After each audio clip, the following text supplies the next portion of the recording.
You just bought yourself a brand new Dyneema composite tent. Light, sleek, and expensive. Or maybe you bought yourself one of these new Ultra packs for lightweight, tough durability, waterproof. Well, congratulations on your purchase. But what happens if these purchases could actually shrink over time? That the size that they are now is not going to be the size that they are in a year or two. Could that be possible? Well, let's talk about what I learned recently, starting with tents. Recently, I took out my ground sheet and started looking at it and thinking, what a sad piece of equipment it is these days. Not looking too bad right now, but it's definitely not waterproof. You can see the shadowing on the material itself. It's getting a little thin, and yeah, I could probably still use it for a little while longer. So I bit the bullet and bought myself a new ground sheet from Z-Packs. You can sure tell what a difference it is on the material. Old one is gray, not very shiny. This one just looks a lot more mylar. And I think it'll do me a little bit better, but wait a minute. What is this? Now these are both supposed to be triplex ground sheets. Here's the old one. Here's the new one. You can see there's a size difference between these two. Whip out the trusty tape measure. Well, the new one measures 58 inches wide by 87 inches long. The old one measures 53.5 inches wide by 79.5 inches long.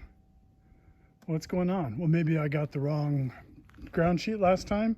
Maybe I ordered a triplex, or I thought I ordered a triplex, got a diplex or something like that.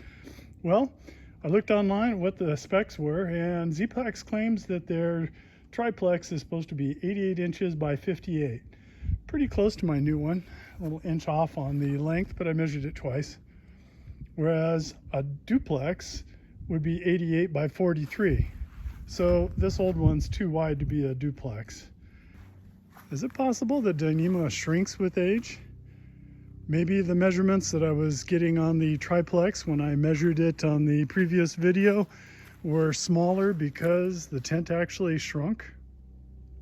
Is it possible if you have a pack that uses Dyneema that it's going to shrink over time? You're not going to have your 40 liter or whatever pack at the end of a few years. Assuming a linear size of 91% of the specification for the length, width, and height, that would mean that your volume on the pack is 75% of what it started at. I have an old duplex, circa 2015, 2016. I set it up, making sure the poles were set to 48 inches, and set about measuring its bathtub dimensions. So I measured the width, trying to keep the bathtub size flat, and in a similar manner went about measuring the length of this thing. Compared to the website specifications, the width is about 2 inches smaller and the length is 8 inches shorter, or about 96% and 91% respectively. I repeated this measurement with the triplex. Again, I tried to keep the floor flat and measure the width, and then again measure the length. And again, compared to spec, the width is about 3 inches more narrow and the length is 9 inches shorter than what is expected, or again about 95%, 90%, pretty close to what the duplex was in a percentage basis, but definitely shorter on both of them. Is this just true with DCF? Well, I don't know, but I broke out my only non-DCF tent. This is a Yamaha Swift line made of 20 denier sill poly, if I remember correctly. And in a similar manner, I went through and measured its dimensions. It's asymmetrical, so its head and foot end are a little different widths, and the left and right side of the tent are also different in length. My measured results were all less than what the Yamaha website specification was, but you'll notice they're much closer, all within 96 to 99% of what the specification is. Well, like everyone these days, I ran off to Google and found these sources from Timmermade, The Trek, and a Paraglide line manufacturer, Aeroflex.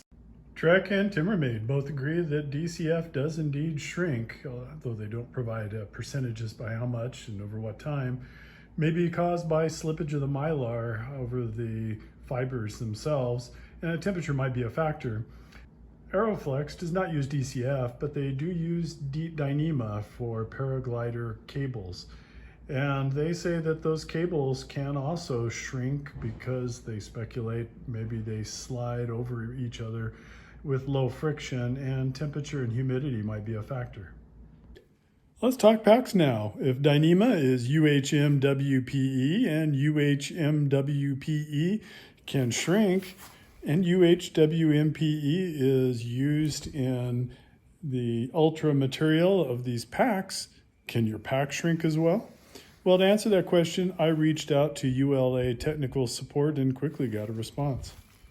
Peter Longobardi at ULA reached out to Challenge Cloth, who's the manufacturer of ultra material, and my summary of his very long and detailed response, and if I interpret it correctly, was that, well, the ultra high molecular weight polyethylene can be affected by heat, but since it melts at 300 degrees Fahrenheit, it's unlikely to be really impacted too much at the temperatures we normally camp at. He's also never really been aware of any moisture or humidity affecting the ultra high molecular weight polyethylene in terms of shrinkage or really anything else as far as I was getting out of it. What he did say was that shrinkage can occur on DCF because of wrinkling on the laminate film on the outside of the DCF. And they take advantage of that apparently on sailcloth by designing with thinner laminate so that you get less of this shrinkage that occurs over time. Well, what does that have to do with ultra? Well, ultra is woven ultra high molecular weight polyethylene and polyester fiber, which is laminated to a polyester film. The woven ultra doesn't shrink without the film backing, according to his email. And ultra uses, quote, a lot less glue and film than DCF, so it tends to wrinkle less, meaning it's not going to shrink as much. And he states, I'd guess that the Ultra Pack would shrink about 1/8 of an inch in all dimensions, and points out that this would be similar for other materials that are laminated, such as X-Pack. So, will your DCF tents shrink? All the information I have at this point indicates that, yeah, they might shrink. But in all fairness, I didn't actually measure the size of my tents to begin with, so I really can't compare the before and after, nor did I reach out to Z-Packs or any of the other tent manufacturers to get their feedback. Maybe I'm missing something along the line. You might want to do your own research. I'm kind of losing interest in this whole thing because I recently bought a tent, so I'm kind of out of the market for a while, but the next time that I get into the market, and I'm sure there will be a next time, this is something I'm going to come back and look at, because losing 8 inches in the length of the tent makes a big difference for somebody who's my height, if that's really what's going on. Now, in regards to those packs, apparently you don't really have to worry too much with Ultra Packs for any significant shrinkage in them. So I'm kind of comforted by that, since I do have 2 of those packs and I like them both. Well, I hope this video has been informative for you, and thank you for watching.